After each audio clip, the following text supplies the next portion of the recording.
Hello students, I am proud to be an Indian. Yes, I am. तो proud to be an Indian होने का क्या मतलब है कि मुझे भारतीय होने पर गर्व है, मुझे अपने देश पर गर्व है और मुझे इस बात का गर्व है। I feel proud to be an Indian.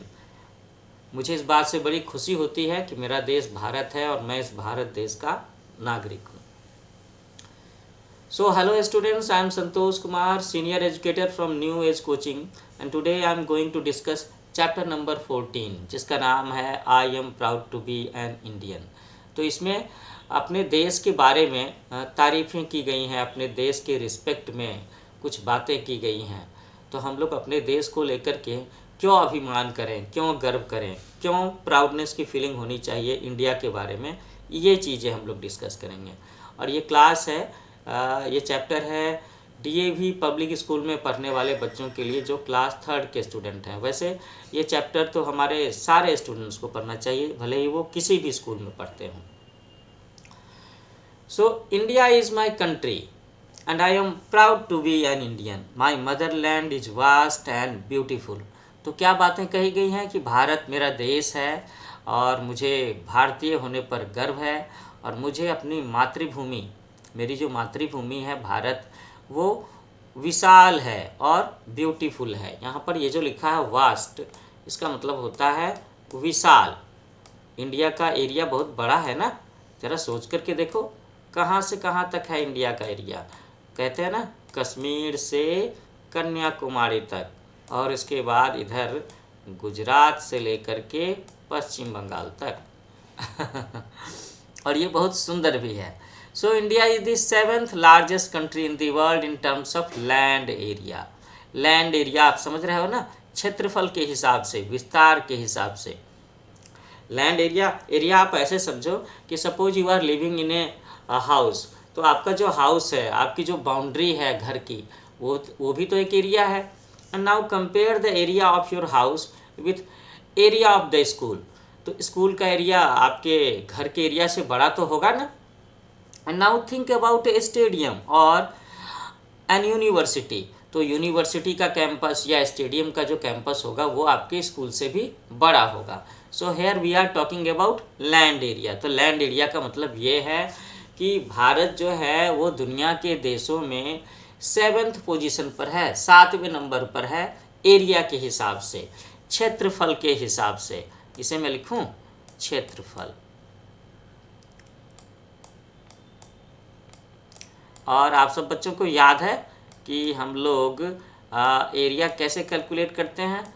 मेरे ख्याल से जब आप अभी क्लास 4th में जाओगे then you will be taught how to calculate the area of a square, how to calculate the area of rectangle. ये सारी चीज़ें अगली क्लास में मेंसुरेशन में पढ़ाई जाएंगी।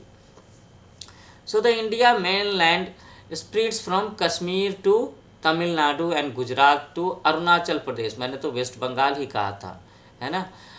India spreads over 32,87,263 square kilometre. तो ये देख लो बच्चों कि इंडिया कितना बड़ा है। मैंने जो अभी क्षेत्रफल की बातें की और कहा कि India my Motherland is vast, ये ना विशाल है। तो कितना विशाल है सो देख लो। कितना किलोमीटर कहा मैंने अभी 32,87,000 किलोमीटर। आप समझ लो ना कि लगभग 4 लाख किलोमीटर के एरिया में इंडिया फैला हुआ है। इतना विशाल है हमारा देश, तो गर्व करने की बात तो है ना, करना चाहिए गर्व। तो लिखा है कि कश्मीर से तमिलनाडु तक है और गुजरात से अरुणाचल प्रदेश तक है। अच्छा, अब बात करें कि हम लोगों के देश में ये जो मैप आप देख रहे हो, कुल मिलाकर के कितने स्टेट्स हैं। आजकल के समय में तो 28 स्टेट हैं। इसमें लिखा हुआ है कि 29 स्टेट है। पहले एक्चुअली में जो जम्मू एंड कश्मीर वो एक स्टेट हुआ करता था, अब उसे यूनियन टेरिटरी बना दिया गया है। सो नाउ इट इज़ 28, है ना। इसे आप लोग सही कर लो। जिन बच्चों के पास में बिल्कुल लेटेस्ट प्रिंटेड किताबें होंगी वहाँ पर ये 28 भी लिखा हुआ होगा। You should correct it. तो ये जो मैप आप देख रहे हो, इस मैप में आप देखो कि कहाँ से कहाँ तक इंडिया फैला हुआ है।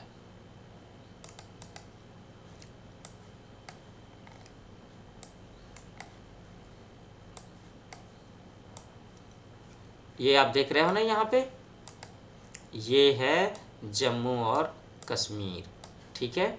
अब हम लोग इसके नीचे चलते हैं तो देखते हैं कि आखिरी स्टेट नीचे साउथ में कौन सा है।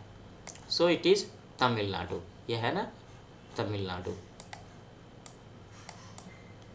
नॉर्थ और साउथ की बातें हो गई। अब हम लोग वापस आते हैं पूरब और पश्चिम की तरफ।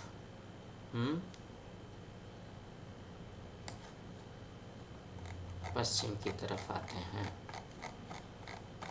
Just a minute.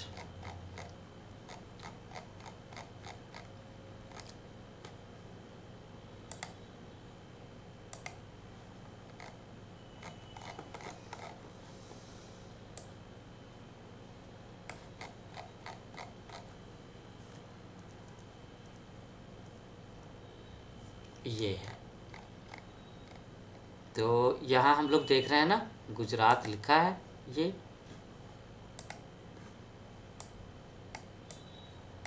और यहाँ पे होना चाहिए Arunachal Pradesh, here it is.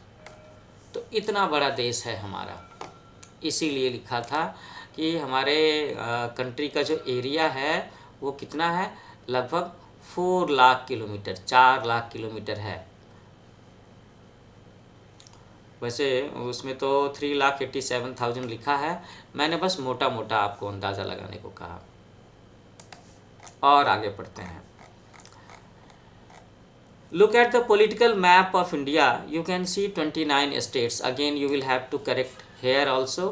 यहाँ पर भी करेक्ट करना पड़ेगा कि ये इस मैप में आप देख रहे हो कुल मिलाकर के 28 स्टेट होंगे। Now Jammu Kashmir is not a state, it is an union territory. Okay,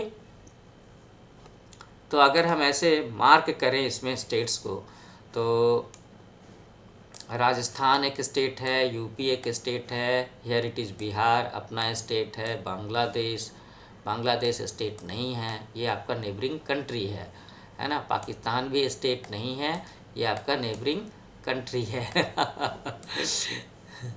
Gujarat है ना, मध्य प्रदेश, एमपी।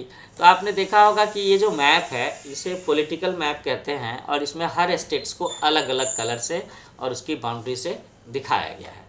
तो अब हम लोग चैप्टर में आगे बढ़ते हैं। मेरे ख्याल से सारे पढ़ने लिखने वाले बच्चों को अपने घर में एक अपने कंट्री का मैप तो रखना ही चाहिए, क्योंकि कभी भी अगर न्यूज़ में कहीं की बातें होती हैं तो आप उस मैप में उसे देख सको। आप चाहो तो आपको ना अपने घर में एक ग्लोब भी रखना चाहिए। जैसे आजकल जो रशिया और यूक्रेन की बातें हो रही हैं, तो आप यू कैन लोकेट इट कि ये चीज़ें कहाँ हो रही हैं, ये दुनिया के किस हिस्से में हो रही हैं। So write the name of your states.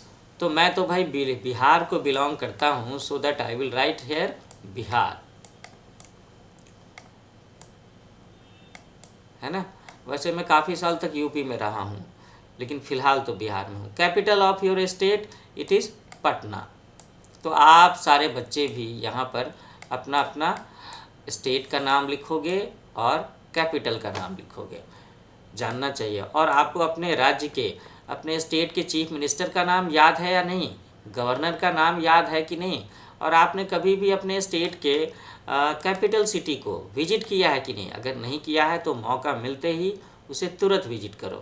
Okay, यहाँ हम देख रहे हैं कि डू यू नो सेक्शन में बताया गया है there are 7 union territories in India and these are under the direct control of the central government. तो यहाँ पर ये जो 7 है ये फिर से चेंज हो जाएगा, जम्मू कश्मीर की वजह से यहाँ पर यह अब 9 हो जाएगा, है ना। और एक लद्दाख भी तो है। So India has different types of landfall. There are mountains in the north, the Himalayas, that they receive heavy snowfall. The plains lie to the south of Himalayas. They are good for growing crops. The central part of India is a plateau. तो ये क्या बताया गया है, India has different types of land forms. मतलब भारत में जो मिट्टी है, ज़मीन है, वो अलग अलग तरह की है। कहीं पर सॉरी ऊंचे ऊंचे माउंटेन हैं, जैसे कि जम्मू कश्मीर हो गया, है ना, लद्दाख हो गया, हिमाचल प्रदेश हो गया, वहाँ पर हिमालय है। अच्छा, ये नॉर्थ रीजन में है। और वहाँ पर ना काफ़ी सारी स्नोफॉल होती है, जाड़े के दिनों में बर्फबारी होती है। And the plains lie to the south of Himalaya, और हिमालय के साउथ की तरफ जैसे जैसे हम बढ़ते हैं, उत्तराखंड हो गया, उत्तराखंड में तो नहीं लेकिन यूपी की बात करें, बिहार की बात करें, है ना, फिर इधर मध्य प्रदेश पंजाब की बातें करें तो इधर यूपी और बिहार के इलाके में समतल मैदान है, देयर आर प्लेन्स। और प्लेन्स के बारे में खास बातें क्या होती हैं कि they are good for growing crops. Plains में, यूपी में, बिहार में, पंजाब में खेती का काम बहुत ज़्यादा होता है। ये एग्रीकल्चर के लिए प्लेन, समतल मैदान वाली जो जगह होती है वो बड़ी अच्छी होती है। And what about the central part, और उधर की बात करें मध्य प्रदेश से आगे इधर मुंबई वगैरह की तरफ की बातें करो, the central part of India is a plateau, ये एक पठार है ना, ये एक पठार है, मतलब ये थोड़ा सा पथरीला है, प्लेन्स की तरह से, समतल मैदान के जैसा नहीं है। There is a desert in the west, the Thar desert. West की बातें करेंगे तो हमें बात करनी होगी राजस्थान की। So have you heard about the Thar desert? Thar रेगिस्तान का नाम सुना है? और डेजर्ट बोलते ही तुम्हारे मन में क्या ख्याल आता है? यहाँ पर हम लोग डिनर के बाद के डेजर्ट की बात नहीं कर रहे हैं जहाँ पर हम मिठाइयाँ खाते हैं। यहाँ पर हम लोग डेजर्ट की बात कर रहे हैं जो रेगिस्तान है, जहाँ रेत ही रेत होता है, बालू ही बालू होता है। तो राजस्थान के कुछ इलाकों में वहाँ पर रेत ही रेत है, बालू ही बालू है ना, और वो हमारा डेजर्ट वाला एरिया है। और वहीं पर है थार डेजर्ट, थार का रेगिस्तान। अब उसके बाद आगे बताया जा रहा है the ghats are next to the Arabian Sea, Bay of Bengal, the two groups of islands also form a part of India, the Andaman and Nicobar island. तो बच्चों फिर से याद करो कि हम लोगों ने इस चैप्टर के स्टार्ट में ही कहा था, क्या कहा था कि इंडिया का जो एरिया है वो बहुत ज़्यादा है, हमारा जो कंट्री है इंडिया वो वास्ट है, विशाल है और बहुत ही ब्यूटीफुल भी है। तो ब्यूटीफुल होने की वजह भी तो है क्योंकि यहाँ पर माउंटेन्स भी हैं, रिवर्स भी हैं, प्लेट्यू भी है, आइलैंड भी है, और भारत के तीन तरफ से आप देखोगे तो समुद्री क्षेत्र भी है ना। तो इस मैप में देखते हैं कि the two groups of islands also form A part of India, the Andaman and Nicobar islands and Lakshadweep islands. तो ये कहाँ पे है? ये रहा लक्षद्वीप आइलैंड का क्षेत्र है और यहाँ पर अंडमान और निकोबार आइलैंड का एरिया है। इसे हम लोग वापस पिछले पॉलिटिकल मैप में फिगर आउट करते हैं कि कहाँ पर है। आप ये देखो, ये है ना, ये लक्षद्वीप के आइलैंड से, ये जो डॉट डॉट से दिख रहे हैं, थोड़ा सा बड़ा कर लें, इसे थोड़ा सा बड़ा करते हैं। तो ये जो डॉट डॉट दिख रहा है ना आपको, ये लक्षद्वीप आइलैंड्स हैं। और यहाँ पर देखो, ये आंध्र प्रदेश, वे ऑफ बंगाल यहाँ पे है ना, चेन्नई यहाँ पर है, और यहाँ से इतनी दूरी के बाद ये जो है ये अंडमान निकोबार आइलैंड है, ये भी अपने इंडिया के एरिया में ही है, ये भी भारत का हिस्सा है। ये सारे के सारे द्वीप समूह हैं यहाँ पे और यहाँ पे।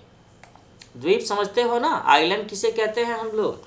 आइलैंड उसे कहते हैं जिसके चारों डायरेक्शन में पानी ही पानी होता है, समुद्र होता है। तो यहाँ पर हम लोग देख रहे हैं कि ये हो गया हमारा लक्षद्वीप और ये हो गया अंडमान निकोबार। इसीलिए कहते हैं कि भारत जो है वो इतना विशाल है, इतना सुंदर है। हमारे यहाँ पहाड़ भी हैं, पठार भी हैं, समतल मैदान भी हैं, नदियाँ भी हैं और आइलैंड्स भी है। इसीलिए तो हमारा देश इतना सुंदर है, इतना विशाल है। इसीलिए हमें इस पर गर्व करना चाहिए। और बोलते हैं ना इंडिया के बारे में, यूनिटी इन डाइवर्सिटी, तो उसकी भी वजह ये है।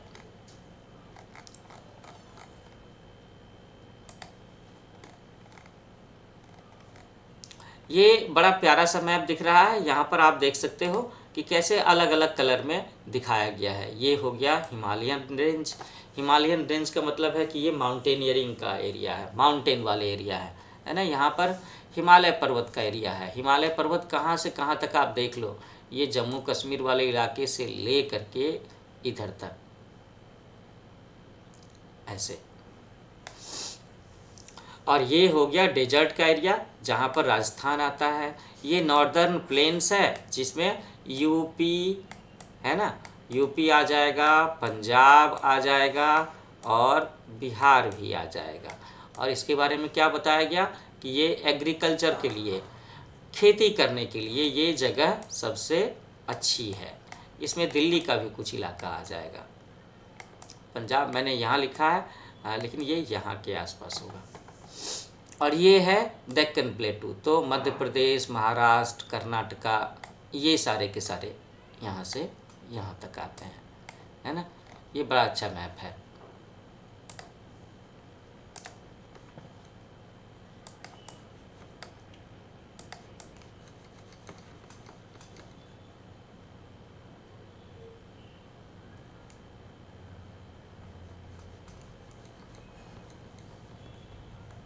इरेज करने में थोड़ा सा टाइम लगता है, कोई बात नहीं, हो गया बस। सो I have done it.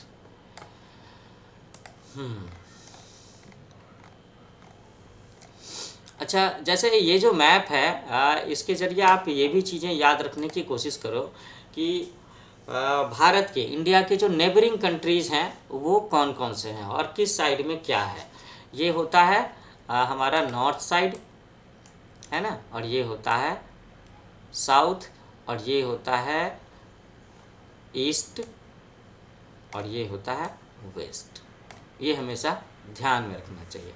Map की स्टडी करना, मैप की अंडरस्टैंडिंग रखना बहुत ज़रूरी है। जो बच्चे ज्योग्राफी वगैरह की पढ़ाई करते हैं इसके लिए भी, और कहाँ क्या हो रहा है ये जब भी आपको जानना समझना होगा, you will have to look into the maps. Map से रिलेटेड और भी क्या क्या चीज़ें होती हैं, मैप से रिलेटेड चीज़ें होती हैं मैप, एटलस और ग्लोब। लिख दूँ यहाँ पे, लिख देता हूँ मैप्स, एटलस। एटलस किसे बोलते हैं? एटलस बोलते हैं जिसमें नक्शे होते हैं। कुछ लोग एटलस को नक्शों की किताब भी कहते हैं। और ग्लोब, ग्लोब तो बस एक हमारे अर्थ का एक छोटा सा मॉडल है। बिल्कुल ऐसे लगता है जैसे कि छोटी सी पृथ्वी आपके टेबल पर सजा करके रखी है। डू यू नो सेक्शन में यहाँ क्या देख रहे हैं हम लोग? An island is a piece of land that has water all around it. Island किसे कहते हैं? हाँ, लैंड का वो पीस जिसके चारों तरफ में पानी ही पानी है। And what about mountain? Mountain use to be very high land with peaks. Mountain जो होते हैं, पर्वत जो होते हैं वो बड़े ऊंचे होते हैं और इनके चोटियाँ हुआ करती हैं। पीक्स का मतलब होता है कि माउंटेन का स्ट्रक्चर ऐसा होता है, ये तो इसे बोलेंगे हम लोग पीक, है ना। Plain is a flat land, समतल जमीन होती है। Plateau is a raised flat land. Plateau, पठार जो है वो थोड़ी ऊंची सी जगह होती है, ऐसे ऐसे होती है जगह ये। So the Andaman and Nicobar islands are in the Bay of Bengal. Andaman और निकोबार आइलैंड जो है वो बंगाल की खाड़ी में है। The Lakshadweep islands are in Arabian Sea. Lakshadweep island जो है वो अरब सागर में है। Indian Ocean is the south of, Indian Ocean is to the south of India, वो भारत के दक्षिण में है, साउथ में है। India is the only country to have an ocean named after it, the Indian Ocean. तो ये एक और भी कमाल की बात है ना, याद रखने की बात है कि भारत इकलौता ऐसा देश है जिसके नाम पर एक समुद्र का नाम है, इंडियन ओशन, हिंद महासागर। India has 3 main seasons in a year with short spring and autumn seasons. तो मेन सीजन जो इंडिया में है वो तो विंटर, समर और मानसून ही है, जाड़ा, गर्मी और बरसात। लेकिन 1.5 मंथ का कह लो आप, है ना, 45 डेज का, 45 डेज का 2 शॉर्ट सीजन भी है जिसे हम लोग बोलते हैं वसंत ऋतु और हेमंत ऋतु। ये है स्प्रिंग, वसंत ऋतु, और इसे बोलते हैं हेमंत। लिख दूँ यहाँ पे, ये हो गया वसंत ऋतु। अभी जैसे ये जो फरवरी मार्च का मौसम होता है होली से पहले तक का, इसे हम वसंत ऋतु कहते हैं। और ऑटम, ये जो दशहरे से लेकर के दिवाली का मौसम होता है, इसे हम बोलते हैं हेमंत ऋतु, हेमंत।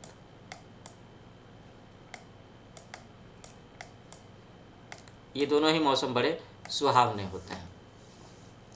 आप सब बच्चों में से भी कुछ बच्चों को वसंत ऋतु पसंद होगा, और कुछ बच्चों को क्या, मुझे तो लगता है सारे ही लोगों को हेमंत ऋतु और वसंत ऋतु पसंद आते होंगे। ये वो मौसम होता है जब न ज़्यादा गर्मी होती है न ज़्यादा ठंड लग रही होती है, बस एक चादर वाली ठंड।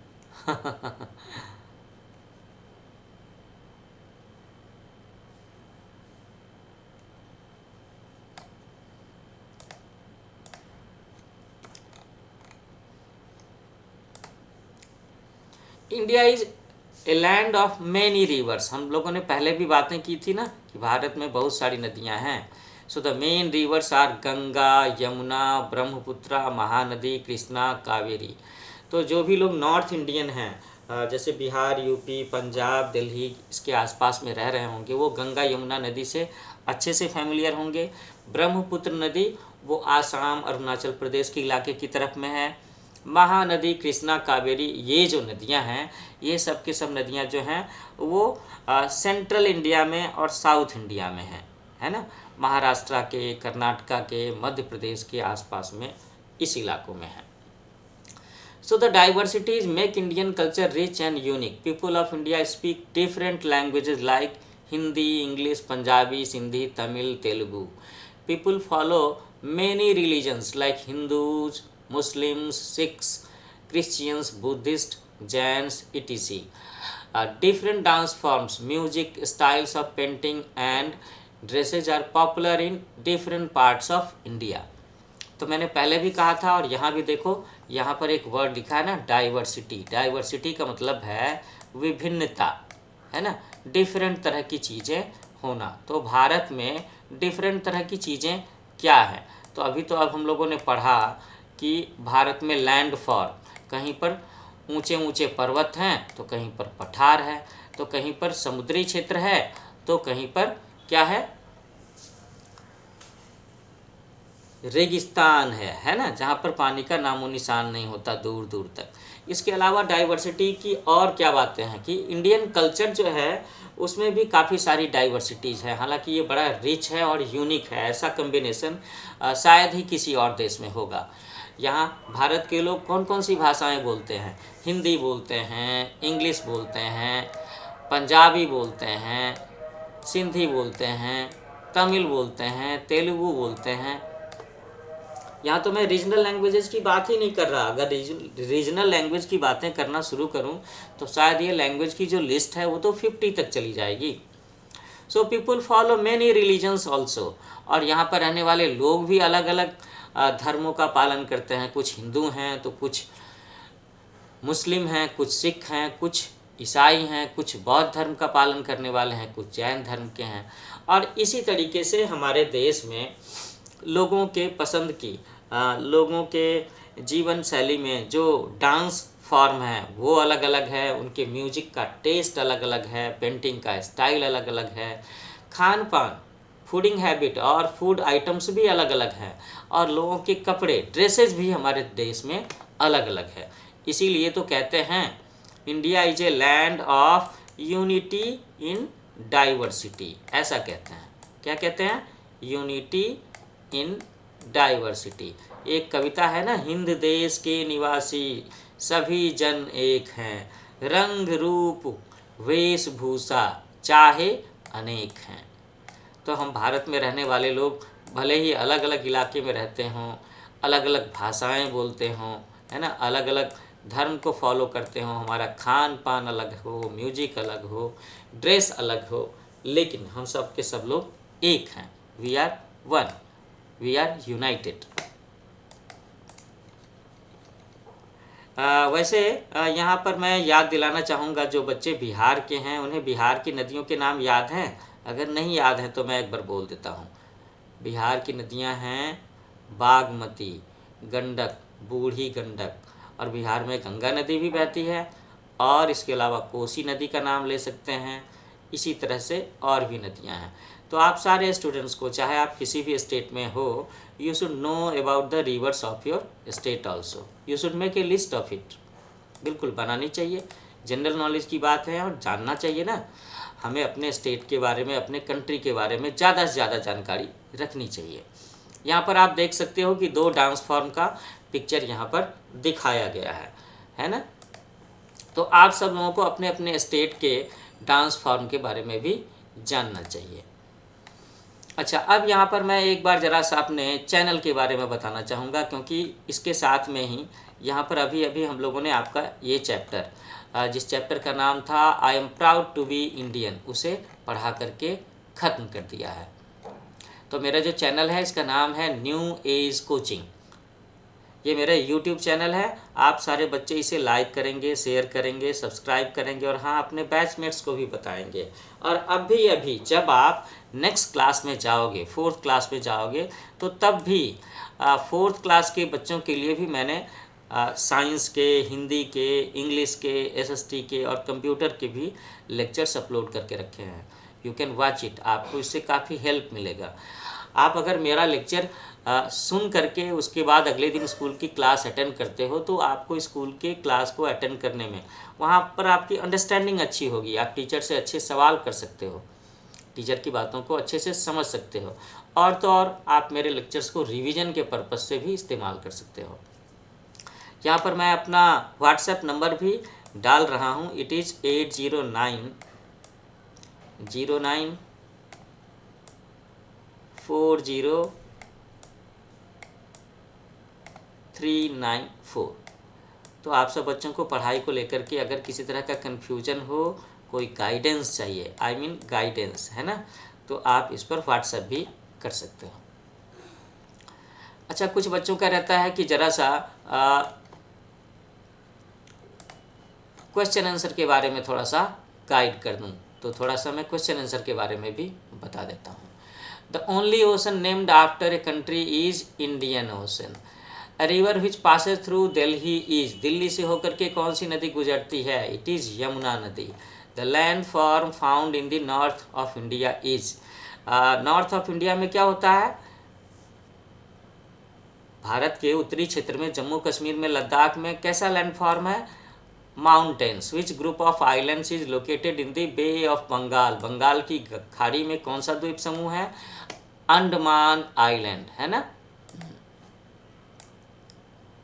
अब जरा सा कुछ और क्वेश्चन देख लें, जल्दी जल्दी मैं बता दूं। हालांकि मैं सोच रहा हूं कि क्वेश्चन आंसर के लिए मैं अलग से PDF बना करके रखूंगा, और जिन बच्चों को ज़रूरत है उनके साथ में शेयर करूंगा। वो थोड़ा सा चार्जेबल भी हो सकता है। अब यहाँ पर ये फिल इन दी ब्लैंक का बॉक्स है, इसे देखते हैं। इसमें भी हेल्प कर दूँ? ठीक है। इंडिया इज़ माई कंट्री, तो कंट्री को मैच कर देंगे, यहाँ पे फिलअप करेंगे। All Indians live together in harmony, है ना। सारे भारतीय मिलजुल करके एक साथ रहते हैं। The mountains in the north receive heavy जो माउंटेन्स है, माउंटेन वाला एरिया है जम्मू कश्मीर हिमाचल प्रदेश का, वहाँ पे क्या होता है? Snowfall. Lakshadweep islands are in the. Lakshadweep island कहाँ पे है? अरेबियन सागर में है। India has a short spring and autumn season. मैंने बताया था ना, ये 40 to 45 डेज का होता है। अब इसके आगे के क्वेश्चन आंसर तो सब्जेक्टिव होंगे, तो मैं उसे लिखवाना चाहूँगा, लेकिन मैं उसके बारे में आपकी हेल्प बाद में करूँगा, जब मैं इसकी एक PDF फाइल बना करके रखूँगा। ठीक है, तो जल्दी मिलते हैं एक नए लेक्चर सेशन के साथ में। तब तक आप मेरे चैनल न्यू एज कोचिंग इसे लाइक करें, शेयर करें, सब्सक्राइब करें, और कमेंट्स ज़रूर लिखें कि what type of help do you need from me. आपको मुझसे किस तरह का हेल्प और गाइडेंस चाहिए। मैं आगे चल करके आपकी पूरी क्लास के 3rd, 4th, 5th, 6th, 7th, 8 सब के लेक्चर्स इस पर डालने वाला हूँ। तो जल्दी मिलते हैं नए लेक्चर सेशन के साथ में। अच्छे से एग्ज़ाम की तैयारी करो। Happy learning with new age coaching.